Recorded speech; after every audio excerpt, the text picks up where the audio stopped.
నమస్తే, welcome to KTV Telugu. నేను Vasanth. Telangana Congress party year ending review. Telangana Congress పునర్జీవం ఖాయమైంది. 10 కాలాల పాటు నిలదొక్కునే అవకాశం వచ్చింది.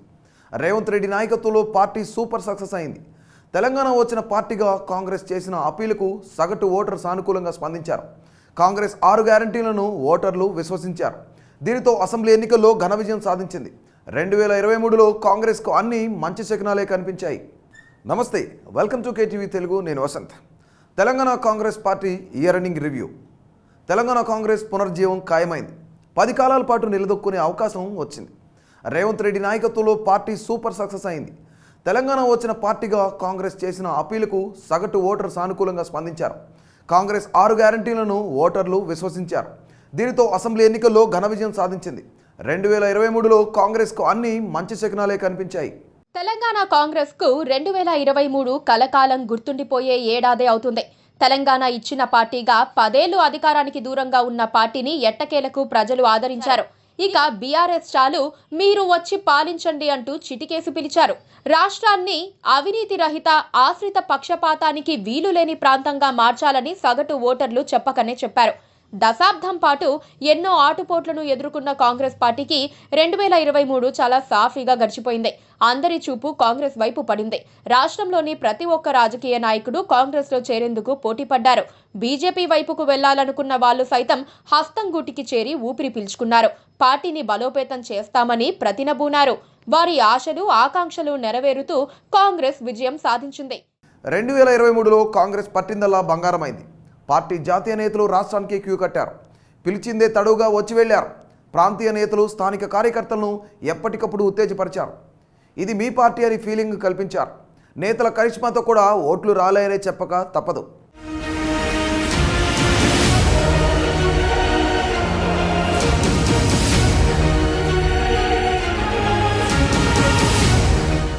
ఎన్నో ఒడిదుడుకుల మధ్య ఇన్నేళ్లు పార్టీని నెట్టుకొచ్చిన హస్తం నేతలకు ఈ సంవత్సరం మాంచి కిక్కిచ్చింది. చేరికలు, డిక్లరేషన్లు, బహిరంగ సభలు, ఎన్నికలతో ఈ ఇయర్ అంతా కాంగ్రెస్ నేతలు ప్రజల్లో ఉన్నారు. ఈ ఏడాదిలో పలువురు కీలక నేతలు కాంగ్రెస్ పార్టీలో చేరారు. పొంగులేటి శ్రీనివాసరెడ్డి, జూపల్లి కృష్ణారావు, కోమటిరెడ్డి రాజగోపాల్ రెడ్డి, విజయశాంతి, వివేక్, ఎన్ఎం శ్రీనివాసరెడ్డి, కూచుకుల్ల దామోదర్ రెడ్డి, కసిరెడ్డి నారాయణ రెడ్డి, మైనంపల్లి హనుమంతరావుతో పాటు పలువురు కీలక నేతలు కాంగ్రెస్ పార్టీ కండువా కప్పుకున్నారు. ఎన్నికల ఏడాది కావటంతో కాంగ్రెస్ పార్టీ పలు భారీ బహిరంగ సభలు నిర్వహించింది. ఖమ్మంలో పొంగులేటి చేరిక సందర్భంగా నిర్వహించిన బహిరంగ సభ సక్సెస్ అయ్యింది. ఇది కాంగ్రెస్ గెలుపుకు ఒక కార్యకర్తల్లో ఒక నమ్మకం ఏర్పడటానికి దోహదం చేసింది.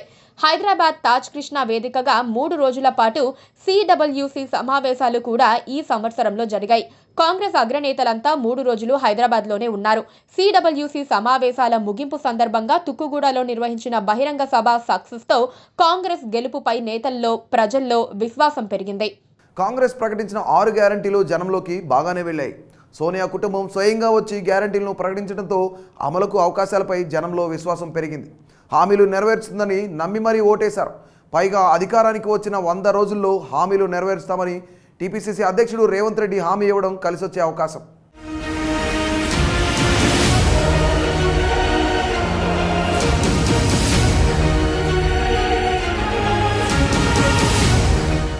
ఈ సంవత్సరంలో ఖర్గే, సోనియా, రాహుల్, ప్రియాంక తదితరులు తెలంగాణకి వచ్చారు. కాంగ్రెస్ డిక్లరేషన్లను, గ్యారంటీలను సోనియా, రాహుల్ సహా అగ్రనేతలు చదివి వినిపించారు. అధికారాన్ని అప్పగిస్తే దగ్గరుండి హామీలను అమలు చేయిస్తామని రాహుల్ గాంధీ భరోసా ఇచ్చారు. అదే కాంగ్రెస్ కు ప్లస్ పాయింట్ అయింది. పీసీసీ చీఫ్ హోదాలో యాత్ర ఫర్ చేంజ్ పేరుతో రేవంత్ ఈ సంవత్సరం పాదయాత్ర నిర్వహించారు. యాత్రకు విశేష స్పందన వచ్చింది. జనం కదిలి వచ్చి తమ బాధలు చెప్పుకున్నారు. ధరణి నుంచి దళిత బంధు వరకు జరుగుతున్న అవకతవకలను ఏకరువు పెట్టారు. స్థానికంగా బీఆర్ఎస్ నేతల అన్యాయాన్ని వారు రేవంత్ దృష్టికి తీసుకెళ్లారు.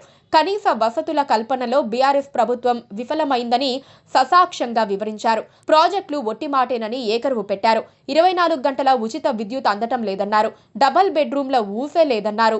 ఎన్నికలకు 6 నెలల ముందు వార్ రూమ్పై పోలీసుల దాడి పార్టీలో తీవ్ర చర్చనీయాంశంగా మారింది. ఉత్తమ్ కుమార్ రెడ్డి పార్టీ మారుతున్నారనే ప్రచారం వార్ రూమ్ నుంచే జరిగిందని పోలీసులు లీకులు ఇవ్వడంతో తనపై అసత్య ప్రచారం వెనుక రేవంత్ రెడ్డి ఉన్నారని ఉత్తమ్ విమర్శలు చేశారు.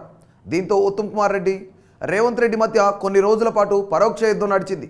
ఎన్నికల నోటిఫికేషన్ వెలువడిన తర్వాత దాదాపు నెల రోజుల పాటు అభ్యర్థుల ఎంపికపై కసరత్తు జరిగింది. దీంతో నేతలంతా హైదరాబాద్ టు ఢిల్లీ చుట్టూ చక్కర్లు కొట్టారు. ఇక టికెట్ల ప్రకటన తర్వాత టికెట్ రాని నేతలంతా గాంధీ భవన్ ముందు నిరసన కార్యక్రమాలు చేపట్టడంతో గాంధీ భవనం అతలాకుతలం అయింది. మరోవైపు టీజేఎస్ సిపిఐతో కాంగ్రెస్ పొత్తు పెట్టుకుని ఎన్నికల్లో మంచి ఫలితాలు సాధించింది.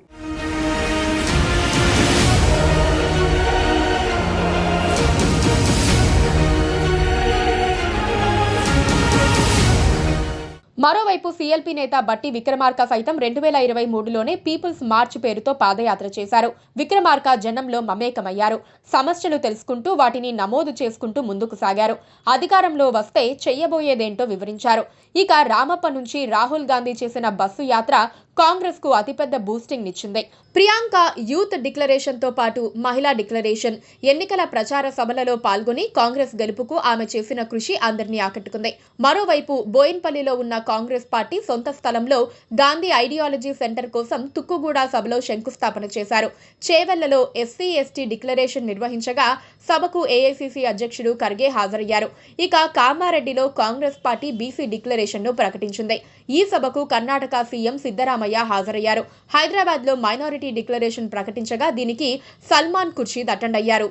నిజానికి కాంగ్రెస్ అధికారానికి రావటం వెనక సమిష్టి కృషి ఉందని చెప్పక తప్పదు.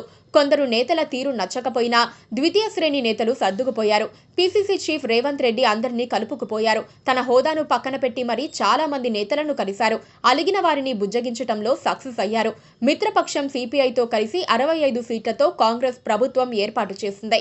ప్రభుత్వం ఏర్పాటు జరిగిన 2 రోజులకే 2 హామీలు నెరవేర్చి ప్రభుత్వంపై నమ్మకం పెంచే ప్రయత్నం చేశారు. మహిళలకు ఉచిత బస్సు ప్రయాణం సూపర్ సక్సెస్ అయ్యింది.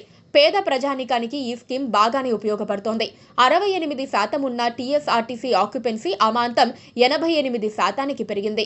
రాజీవ్ ఆరోగ్యశ్రీ పథకాన్ని 5 లక్షల నుంచి 10 లక్షలకు పెంచడాన్ని సంబంధించిన ఫైలుపై కూడా రేవంత్ రెడ్డి సంతకం చేశారు. ఇది కూడా పేద ప్రజలకు ఉపయోగపడే స్కీమేనని చెప్పక తప్పదు.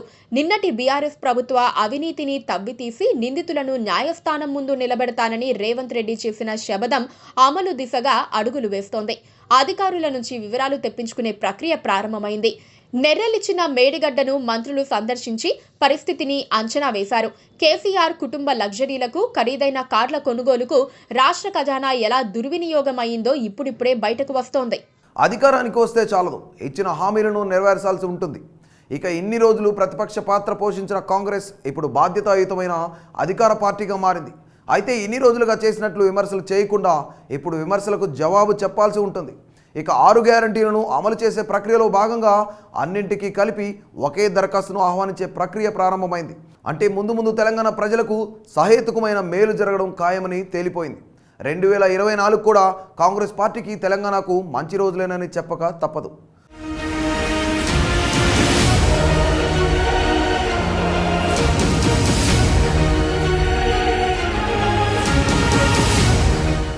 సో ఇలాంటి మరిన్ని ఇంట్రెస్టింగ్ అప్డేట్స్ కోసం మా కేటీవీ తెలుగును సబ్స్క్రైబ్ చేయండి. అంతవరకు సెలవు, నమస్తే.